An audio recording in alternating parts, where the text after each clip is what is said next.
감정적으로 표현을 했습니다. 굉장히 그 의미 있는 장면인데요. 이게 별로 좀 이슈가 좀 안 됐어요. 저도 처음 봤어요. 예, 네. 우리 박은정 의원님 이게 굉장히 의미 있었던 것 같은데요. 직위원 판사에 대해서는 저 결정에 대해서는 대한민국 국민 법조인 모두가 잘못됐다고 맞습니다. 하고 그 서울고법 그 국감 때도 서울중앙지법원장도 이것은 잘못됐다는 취지로 즉시항고로 다퉈야 된다고 말했습니다. 네. 그런데 저 재판을 불구속으로 계속 저렇게 내란 재판에서는 윤석열이 지금 풀어준 상태로 재판하고 있는 거거든요.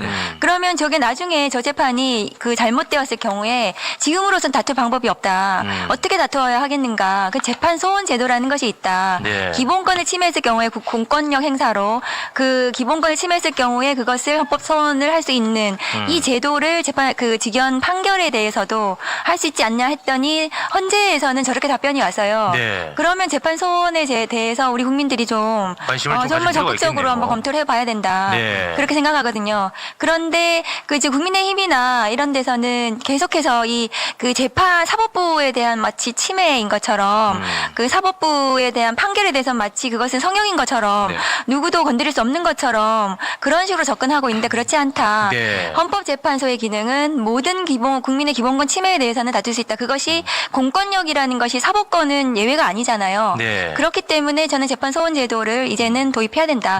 그 외국에서도 독일 같은 경우에는 재판 소원으로 그 재판에 대해서 다툴 수 있는 그 비율이 한 80% 90% 되는 거거든요. 네. 재판 소원에 대해서. 네네. 그러면 우리도 적극적으로 검토해야 된다고 생각합니다. 네.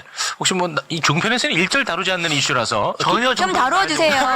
근데 이제 이걸 반대로 공격을 하죠. 공격을 저희는. 하지. 그러니까 저희 다루긴 민주당이 하는데. 이제 사법개혁 안을 발표를 했는데 네. 이 재판 소원과 관련해 가지고는 김기표 의원이 발의를 했어요. 네. 근데 이것을 당론으로 아직 하진 않았거든요. 그렇습니다. 하지만 저희 안에서도 방금 박은정 의원님께서 말씀하셨던 것처럼 독일이라든지 스페인이라든지 이런 곳에서는 실시를 하고 있습니다. 하지만 이제 여기에 대해서는 조금 더 고민이 필요하고 네네. 법안을 발의했으니까 공청회도 하고 논의를 하자는 건데 네. 마치 국민의힘에서는 너희들 재판 소원이 잘못됐으니까 꼬리 내렸구나 이렇게 공격을 하고 있는데 전혀 그렇지가 않다. 아. 우리는 공론화를 시켜서 수리 과정을 거쳐서 그렇지. 이것을 관철해 나갈 것이다. 이렇게 네. 말씀드릴 수 있겠습니다. 기본적으로 국민의힘에서는 사심제라고 계속 공격을 해요. 그러니까 종편도 그런 식으로 몰고 가는 거예요. 이게 사심제지. 사실상 그런 사심제. 식으로 공격을 하는데 어제 보니까 송석준 국민의힘 의원이 질의를 했더라고요. 또 이 처장한테. 그랬더니 처장의 답변이 이거예요. 이미 그러니까 송석준은 이게 사심제라고 못하게 하려고 했겠죠. 근데 답변은 이미 헌재에서 여러 차례 도입이 필요하다는 점을 국회에 제출한 바 있다라고 발언을 했고 국민의 기본권 보장과 헌법적 가치의 실현을 위해서는 재판 소원이 도입되면 좋겠다. 라고 헌재가 생각하고 있다고 밝혔어요. 네. 근데 사실 이게 헌법재판소와 이 대법원 간에 사실 약간 미묘한 감정이 있는 거거든요. 경쟁 근데 관계. 이게 아주 오래된 얘기예요. 네. 그러니까 이것은 대법원에서 사실 반대를 할 거예요. 조의대 측에서. 뭐 그렇겠죠. 네. 그렇기 때문에 이 부분에서는 저희가 공론화 시켜가지고 네. 추진해 나가야 된다고 생각합니다. 그렇습니다. 사심제 하는데 이게 사심제가 아닙니다. 이게 일종의 프레임이잖아요. 네. 진짜 사심제로 갈 거면은 대법원 위에다 뭐 태법원 이런 걸 만들어야 사심제. 태법원 그런 이름 게 잘 지었네. 사심제지. 네. 네. 헌법을 위반한 경우에만 그 헌법재판소 끼어 들어가지고 그거 잘못됐어라고 하는 거는 이건 사심제라고 볼 수 없는. 아니 안 본 사이에 아주 재기발랄해졌네. 태국어는 내가 생각해보다는 아주 더 재치 있었어요. 정확한 비유 같아요. 예, 참 잘했네. 그게 사심제. 태법원 만들어야 참해. 야. 조이들 위에 하나 만들어 아, 유튜브 많이 돌아다니시는 재기발랄해졌어. 아니, 저 태가 혹시 클태자? 한자로? 태. 아, 클태자? 글태. 한자 이급이라 합니다. 헌법재판소장, 헌법재판소에서도 헌법재판소장님이 사심제라는 표현을 더 이상 안 써줬으면 좋겠다. 이런 취지로 헌재에서도 공식적으로 네네. 언급했습니다. 네, 알겠습니다. 자, 요새 사법부에 진짜 너무나 많은 문제점들을 우리가 이래서 지켜봤죠. 헌법소원 해야 된다는 거예요. 예. 네. 그렇습니다. 워낙에 이제 그 나쁜 놈들이 많아서 묻혀버린 나쁜 판사가 한 명 더 있어서 좀 요걸 좀 짚고 가도록 하겠습니다. 네네. 바로 김인택 창원지법 부장판사인데요. 하필이면 이 사람이 그 중요한 명태균 게이트 부장판사야. 그런데 이렇게 중요한 재판을 하는 판사가 뇌물수수 의혹이 있습니다. 이 뉴스타파가 굉장히 열심히 취재하고 열심히 보도했는데 워낙 요새 이제 나쁜 사람들이 많아서 이게 별로 이슈가 안 됐어요. 근데 워낙 중요한 사건을 하는 사람이기 때문에 반드시 다뤄야 됩니다. HDC 신라 면세점의 황재원 팀장이라는 사람이 있는데 이 사람이 저 판사의 여권 사진을 받아가지고 대리로 면세품을 삽니다. 그리고 저 판사가 공항에서 나오면서 수령을 해가는. 이거 사실 이게 불법입니다. 이거 하면 안 되는 겁니다. 그런 식으로 해가지고 200만 원 이상의 명품 의류를 싸게 샀고요. 근데 요거 카드 결제를 이 김인택 판사 카드로 결제한 것도 아니야. 그 와중에도 또. 야, 근데 이 한 건만 있는 게 아니라 같은 방식으로 700만 원짜리 의류를 35만 원에. 야, 35만 원에. 그 정도면 짝퉁 아니야? 뭘 어떻게 그렇게 싸게 사? 그리고 이제 더 문제는 뭐냐면 이 김인택이가요. 그 아까 그 황재원 팀장 있죠. 그 황재원 팀장이 개인적으로 사법 리스크가 있을 때마다 두 사람이 해외 여행을 떠납니다.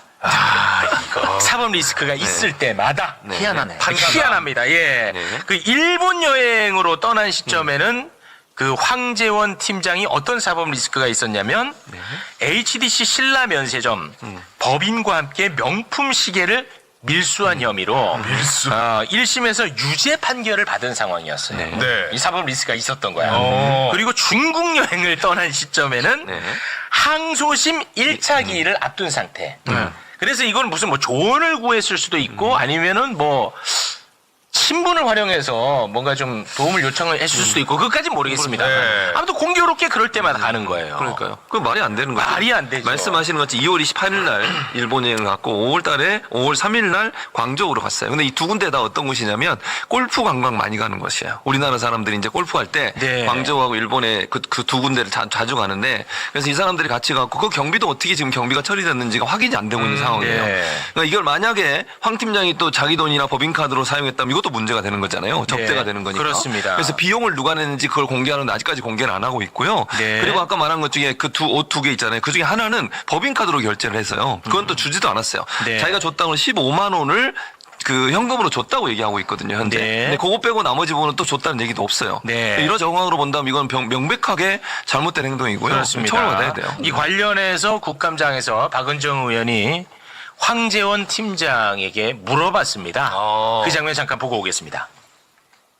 2월 12일 날 인천지방법원에서 신라면세점 명품 시계 밀수 사건으로 집행유예 선고 받으시고 그 담당 변호사 조용현 변호사 서울고법 판사 출신 그 조 변호사와 김인택 판사와 본인 3명이서 히로시마 골프 여행 가신 거 맞죠? 또 둘이서 광저우로 골프 여행 가신 거 맞죠?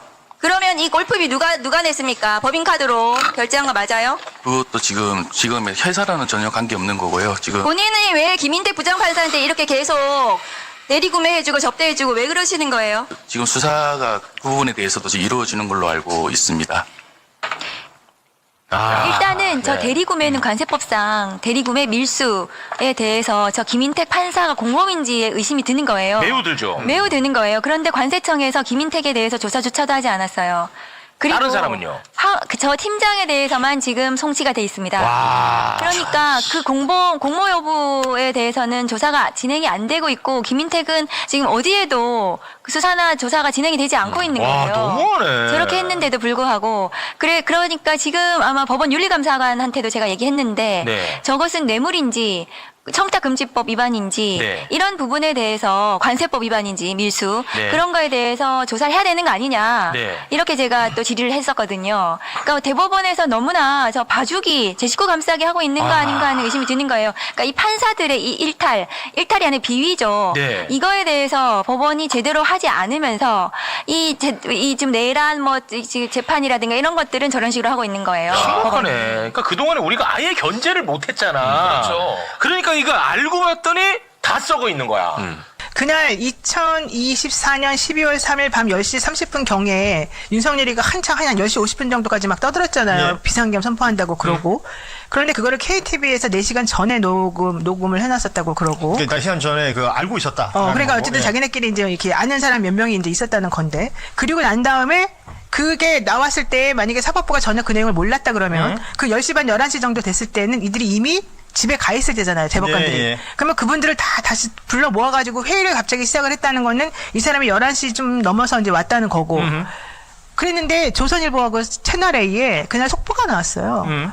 합법이라는 거 전제로 아까 하는 것처럼 이거 우리가 군사법원에 넘겨줘야 된다. 이 재판 관할 거는. 이런 걸 자기네가 논의를 하고 있다는 얘기를 조선일보에 0시 46분에 나오고 채널A 속보로는 0시 33분에 나왔어요. 그러니까 대법원의 당시의 반응이라는 것이 맞습니다. 예, 그러니까 12월 4일 0시 예, 조금 넘은 시간에 속보로 나왔다. 그러니까 그게 예. 속보만으로 나온 건 채널A는 그냥 속보로 나왔지만 조선일보는 아주 구체적인 내용이 기사 좀 취재 나왔어요. 내용이 나왔다. 기사로. 어허. 그 얘기는 무슨 얘기예요? 11시에 모여가지고 이 대법관들이 회의를 하기 시작했을 텐데 그러면 처음에 너무 놀래가지고 무슨 일이야, 이게 있을 수 있는 일이야, 이거 가짜뉴스 아니야 이러면서 사람들 웅성웅성거리고 지금 국회 어떻게 돼가고 있어, 이거 국회의원들 이거 해지시켜야 될 텐데 이런 의견을 할 텐데 이런 얘기들을 하고 있어야 되잖아요. 예. 근데 이 사람들 그런 거 하나도 없이 이거 합법이니까 이때는 군사법원에다 관할권 넘겨야 되고 이때는 우리 어떻게 해야 되고 우리는 빠져야 되고 이런 얘기를 했다는 거고 첫 번째. 일종의 업무 분담을 했다. 첫 번째. 아하. 그게 가능하냐는 거예요. 예, 다 이거 놀래지도 그냥 않고. 일사불란하게 움직인 거네요. 그러니까 미리 알고 있지 않으면 그렇죠. 그런 얘기를 할 수 없다는 거고, 두 번째로는 12시 좀 넘어서 이미 그 얘기가 언론사에. 그 대법원의 그런 얘기가 채널A하고 조선일보는 넘어갔다는 얘기예요. 특히 채널A는 뭐 속보라고 치고 조선일보 이렇게 자세하게 쓸 수 있었다는 거는 뭐예요? 그 내용을 이미 알고 있었다는 거잖아요. 그렇죠. 조선일보도. 예. 이거 되게 신기한 아니, 일이에요. 무변 이야기가 사실이라면 이거는 이거- 대법원장부터 해서 대법관까지 전원 사표해야 돼요. 이거 나와요. 이거 성향의 문제가 아니라 전부 사표해야 돼요. 기사에 나오고. 이건 왜냐하면 보도가 남아 있으니까 지금. 보도가 있어요. 그리고 예. 그로부터 몇십 분, 15분 정도 있다가 뭐가 나오느냐? 1시 정도가 아마 우원식 의장이 이거 아니라고 이제 해제했을 그렇죠, 거예요. 해제했죠. 계엄 해제했을 1시 30분인가 1시 의견했을 거예요.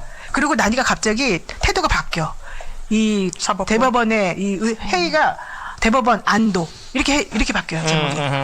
비겁하네요.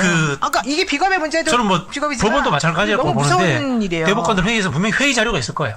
최소한 회의 자료 그거를 밝혀야 되고요.